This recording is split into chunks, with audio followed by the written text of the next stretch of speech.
بسم الله الرحمن الرحيم، والصلاة والسلام على أشرف المرسلين سيدنا محمد صلى الله عليه وسلم. ازيكم يا حبايبي؟ عاملين ايه؟ يا رب تكونوا بخير وسعادة يا رب. النهاردة هناكلوا أكلة من أكلات الصيف، وهي جبنة قريش. ودي أكلة يعني معروفة في الصيف، بتتاكل مع بطيخ ومع شهد أو مع كنتالوب. ويلا نشوف هنعمل ايه. انا دلوقتي هنعملها بطماطم وكمان شبت وبقدونس،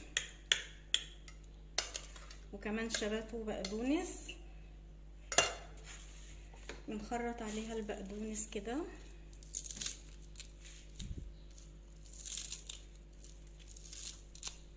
مش أكلة خفيفة، أكلة الصيف. يعني أكتر أيام الصيف بناكلوها عشان بتبقى مرطبة في الحر ده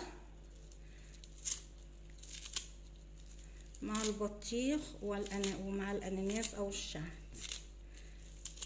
كمان بيتقطع عليها خيار لما يكون موجود، يعني موجود خيار يتقطع برضه. كمان بتوع الرجيم كمان بياكلوا الأكلة دي، بتساعدهم على حرق الدهون.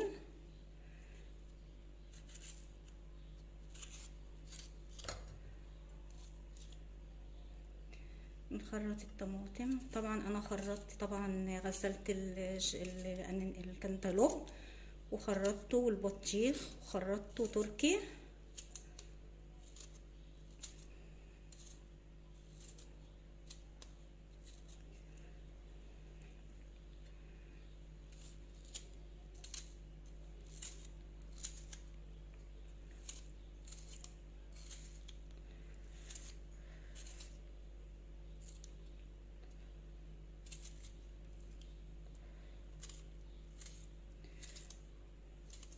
دي أكلة مفيدة فيها كالسيوم كتير، حتى اللي عنده نقص كالسيوم بياكلها، بتزوده في الكالسيوم لأنها من منتجات الألبان.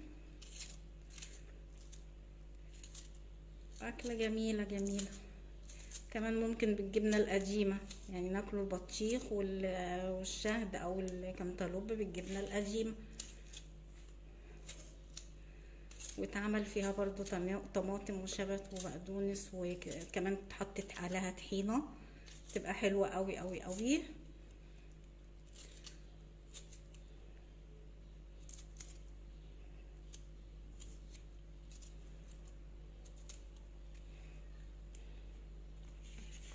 هنحط الزيت، هتتقلب كده، وكمان ممكن تحطي عليها حبة شطة. هي بيعتبروها زي السلطة كده.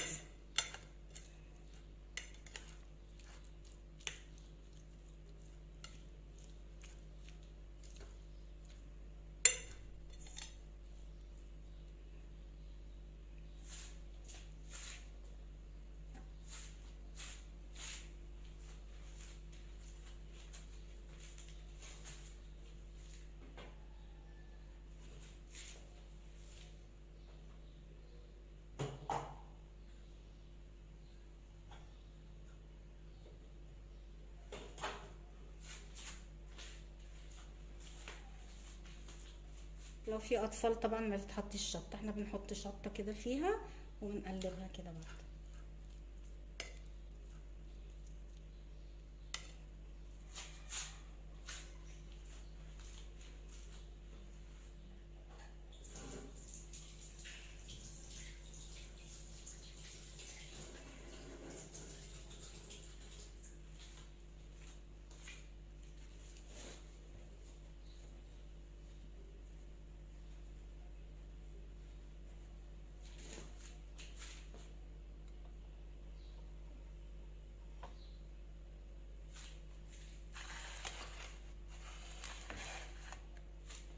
ودي البطيخ ودي الجبنة.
يا رب تكون عجبتكم الاكله البسيطه دي، اكله السيف.